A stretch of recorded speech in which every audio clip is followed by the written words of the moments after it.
I like Ron. He would drink a case of beer, smoke a cigar, and drive 200 miles an hour every night, and never get a ticket. These Wrestling As You Like It's were... Marigold, yes. Yeah, they were based around the Midwest Chicago in the early 50s. What do you say? Reggie Lasowski, that's the Crusher. Do you remember this gentleman from when you were a kid, Russ Davis? He was the commentator for wrestling from the... No, I don't remember him. Marigold. Well, But you didn't have a TV when you were a kid until we talked about that one time before. Yeah, but I didn't remember. When you were a kid, you didn't remember the commentators. You remember the wrestlers. The original Bob Orton. Now, why would they do that? Here's a guy, 6'5". Why do they have him bend over? But they didn't know how to do things then. Well, see, and you can't tell also, but really the ceiling was only 4 feet high. So they had to... This is a good guy. Other guys didn't like him. I liked him. Pat O'Connor. One of the best baby faces in the business. I liked him. He was okay to me. Who do we got here? Cowboy Carlson. Probably was a guy from New Jersey. Oh, this is great stuff you got. There's the Sheik. Another one of those. Greatest heel in the business. Did we look at this one before? Wait a minute. It bears repeating. Dallas Sportatorium, January 1953. If you go to, I believe, page 7, yeah, Jack Atkinson debuts. That was Fritz von Erich's first appearance in the Dallas Sportatorium. Let me see that. Is that him? No, that Johnny Dobbs, whoever he might have been. But he just got a little blurb. He's like, oh, with no hair. It sure does. Jack Atkinson had gone to SMU, and he was just making his debut in 1953. And actually, on top, the Sportatorium obviously was still in the same place. But I'm trying to see where they line up. Ah, here we go. The main event was? Roy Dunn and Irish Jack Kennedy. Those are some names that we don't even remember.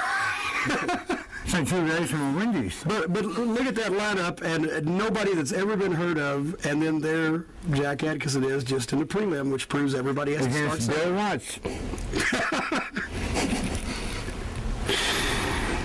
Wow. 53, I was 9. Wow. And what a great collection of stuff you have here. I don't know if anybody has this. Here's an interesting poster, especially with what just happened, of course. yeah, actually, this was Ron Head. I remember that. And put this on Father's Day Bash, and Sabu and Candido, and all of those folks, and the lovely and talented sensuous Stacy. Wasn't Spike Dudley on the show and he landed on his head or something? That would probably be a Stacy question. Yeah, wait. Hey! We need help! I've just been delivered a Vegematic. An original Vegematic in the box. See, I collect other things besides wrestling.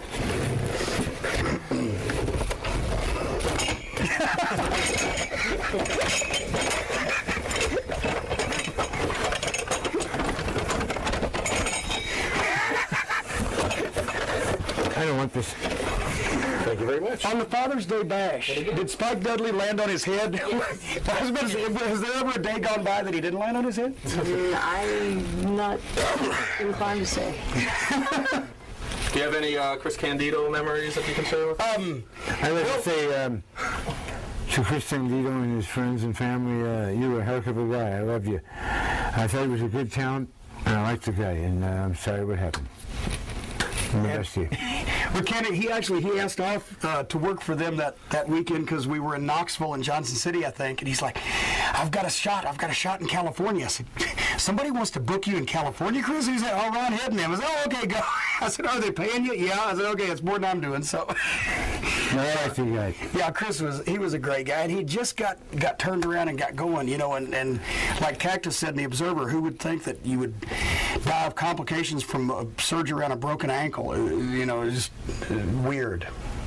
You never know. But Chris is, as a matter of fact, as we look at here, this is a piece on Fire on the Mountain show in Freedom Hall in Johnson City from '94, and I want to say that Tracy was probably wrestling Candido on that, I think. Am I? Where's the story? I should know this by heart now. I dare there to be an article in here. Or perhaps not. I tell you right here, Jimmy Snuka. What a talented guy he was. I mean, the things he could do off that top rope. Really, what an athlete. And the guy was a rugby player over in Fuji, which is kind of playing kick your cans, you know, but... Oh, yeah. The Johnson City show, that was the one. Oh, you were on the air here. And right there is, that was Chris and Tammy in the rock and roll, or Chris and Brian and Tammy in the rock and roll that night. But the original Thrill Seekers, Lance Storm and Chris Jericho.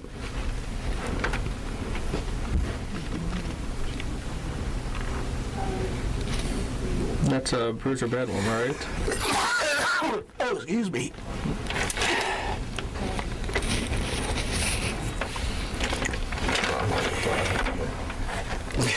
Where you going, KB? What are we doing now? We running? We rolling? Mm-hmm. Okay.